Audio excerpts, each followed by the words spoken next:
ഉഗ്ര മൂവിയാണ്. ലാലേട്ടൻ്റെ തിരിച്ചറിവ്, പിന്നെ അനശ്വരരാജിന്റെ പെർഫോമൻസ് ഉഗ്രനാണ്. നല്ല ക്ലാസ് പടമാണ്. അതൊന്ന് ദൃശ്യത്തിൽ റെക്കോർഡ് പിടിക്കാൻ സാധ്യതയുണ്ട്. നല്ലൊരു എന്റർടൈനറാണ്. മെസ്സേജും ഉണ്ട്. സ്ക്രിപ്റ്റ് ഉഗ്രനാണ്. അഭിനേതായി പറയുകയാണെങ്കിൽ ലാലേട്ടനും അനശ്വരരാജും ഇത് രണ്ടിയും താർത്ത് ലാലേട്ടൻ്റെ തിരിച്ചറിവാണ്. ദൃശ്യം സാധാരണ അഡ്വക്കേറ്റ് റോസ് ഏറ്റവും കൂടുതൽ മമ്മൂട്ടിയാണ്. മോഹൻലാൽ അടിപൊളി ചെയ്തിട്ടുണ്ടെങ്കിൽ ഇതാണ് ത്രൂ ഔട്ട് ചെയ്യാം. പിന്നെ ഇന്നലെ വൈകുന്നേരം ആയ കുറച്ച് ഡിഗ്രേഡിങ് നടന്നു പോകാം. അത് ശരിയല്ല. നല്ല പടമാണെങ്കിൽ ഓടി തന്നെ വേണം. കന്യൂസ് പടം ഇറങ്ങിയപ്പോൾ ഈ കാലിലിറങ്ങിയപ്പോൾ ആ ഡിഗ്രേഡ് ചെയ്തില്ല.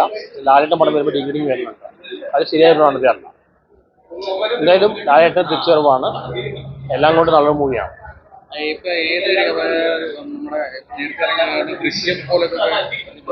ദൃശ്യന്റെ റെക്കോർഡ് പൊട്ടിക്കാൻ ആദ്യം ആ ജിത്തു ജോസഫിന്റെ ബ്രില്യൻസ് ഭയങ്കരമാണ്. പിന്നെ സ്ക്രിപ്റ്റ് ആ ലേഡി അഡ്വക്കേറ്റ് സ്ക്രിപ്റ്റ് ഉയർന്നാണ്. പിന്നെ എടുത്തു വരാണ് അനശ്വരരാജിന്റെ പെർഫോമൻസ് ആണ്. അങ്ങനെ ചെയ്തത് എല്ലാം കൊണ്ട് നല്ല മൂവിയാണ്. ക്രിസ്മസ് നേര് കൊണ്ടുപോയെന്ന് പറയാം. ഫാമിലി ഓഡിയൻസ്, യൂത്ത് എല്ലാം ഇഷ്ടപ്പെട്ടു. പിന്നെ മെസ്സേജും ഉണ്ട്. പേരൻസ്, പെൺമക്കളുടെ പേരൻസ് കാണേണ്ട മൂവിയാണ്. ഡീഗ്രേഡിങ് നടന്നാൽ നിങ്ങൾ ആ പടം കാണാതിരിക്കരുത്. കാരണം പടം നല്ലതാണ്. നല്ല പടമാണ്.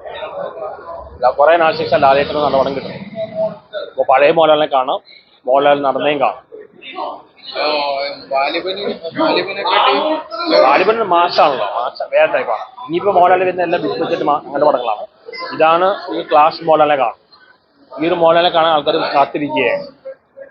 നന്നായിട്ട് വരുത്തുന്നുണ്ട്. എന്തായാലും നേരിടുണ്ട്.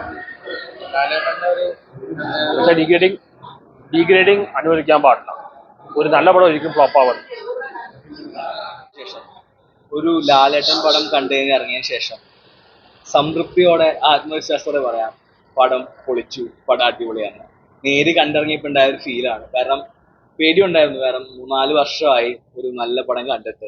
അപ്പൊ ജിത്തു ജോസഫ് എന്നുള്ള ഒരു വിശ്വാസം, first of all thank you Jeethu Joseph from Malayalam industry and മലയാളികൾക്ക്. കാരണം ഞങ്ങളുടെ ലാലേട്ടനെ തിരിച്ചു തന്നില്ല. കാരണം ഒരു 4 വർഷമായി ലാലേട്ടൻ്റെ ഒരു അടിപൊളിയല്ല, ഒരു ലാലേട്ടൻ എന്നൊരു ആക്ടറിനെ സെലിബ്രേറ്റ് ചെയ്തത്.